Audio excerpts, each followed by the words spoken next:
राधे राधे सभी को। आज हम सुनेंगे माघ मास का महात्म्य, कथा नंबर 4 यानी कि अध्याय नंबर 4।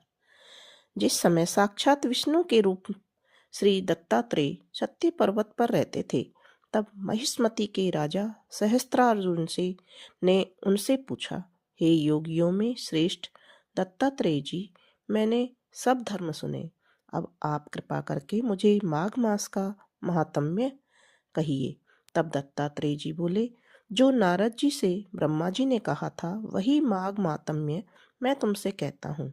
इस कर्म भूमि भारत में जन्म लेकर जिसने माघ स्नान नहीं किया, उसका जन्म निष्फल गया। भगवान की प्रसन्नता, पापों के नाश और स्वर्ग की प्राप्ति के लिए माघ स्नान अवश्य करना चाहिए। यदि यह पुष्ट व शुद्ध शरीर माघ स्नान के बिना ही रह जाए तो इसकी रक्षा करने से क्या लाभ। जल में बुलबुले के समान, मक्खी जैसे तुच्छ जंतु के समान यह शरीर माघ स्नान के बिना मरण समान है। विष्णु भगवान की पूजा न करने वाला ब्राह्मण, बिना दक्षिणा के श्राद्ध, ब्राह्मण रहित क्षेत्र, आधार रहित कुल, ये सब नाश के बराबर हैं।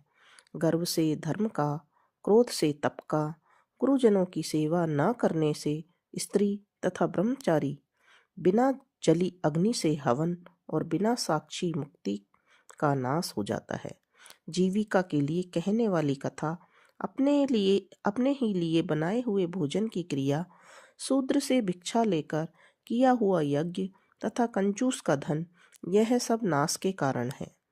बिना अभ्यास और आलस्य वाली विद्या, असत्य वाणी, विरोध करने वाले राजा, जीविका के लिए तीर्थ यात्रा, जीविका के लिए व्रत, संदेह युक्त मंत्र का जप, व्यग्रचित्त होकर जप करना, वेद न जानने वाले को दान देना, संसार में नास्तिक मत ग्रहण करना, श्रद्धा बिना धार्मिक क्रिया, यह सब व्यर्थ है। और जिस तरह दरिद्र का जीना व्यर्थ है, उसी तरह माघ स्नान के बिना मनुष्य का जीना भी व्यर्थ है। ब्रह्मघाती, सोना चुराने वाला, मदिरा पीने वाला, गुरु पत्नीगामी और इन चारों की संगति करने वाला माघ स्नान से पवित्र होता है। जल कहता है कि सूर्योदय से पहले जो मुझ में स्नान करता है, मैं उसके बड़े से बड़े पापों को नष्ट करता हूँ। महापातक भी स्नान करने से भस्म हो जाते हैं। माघ मास के स्नान का जब समय आ जाता है तो सब पाप अपने नाक के भय से कांप जाते हैं। जैसे में मुक्त होकर चंद्रमा प्रकाश करता है, वैसे ही श्रेष्ठ मनुष्य माघ मास में स्नान करके प्रकाशमान होते हैं। काया वाचा मनसा से किए हुए छोटे या बड़े, नए या पुराने, सभी पाप नष्ट हो जाते हैं। आलस्य में बिना जाने जो पाप किए हों, वह भी नाश को प्राप्त होते हैं।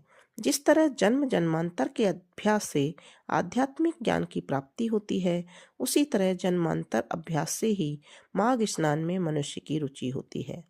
यह अपवित्रों को पवित्र करने वाला बड़ा तप और संसार रूपी कीचड़ को धोने की पवित्र वस्तु है। हे राजन, जो मनवांछित फल देने वाला माघ स्नान नहीं करते, वह सूर्य चंद्र के समान भोगों को कैसे भोग सकते हैं।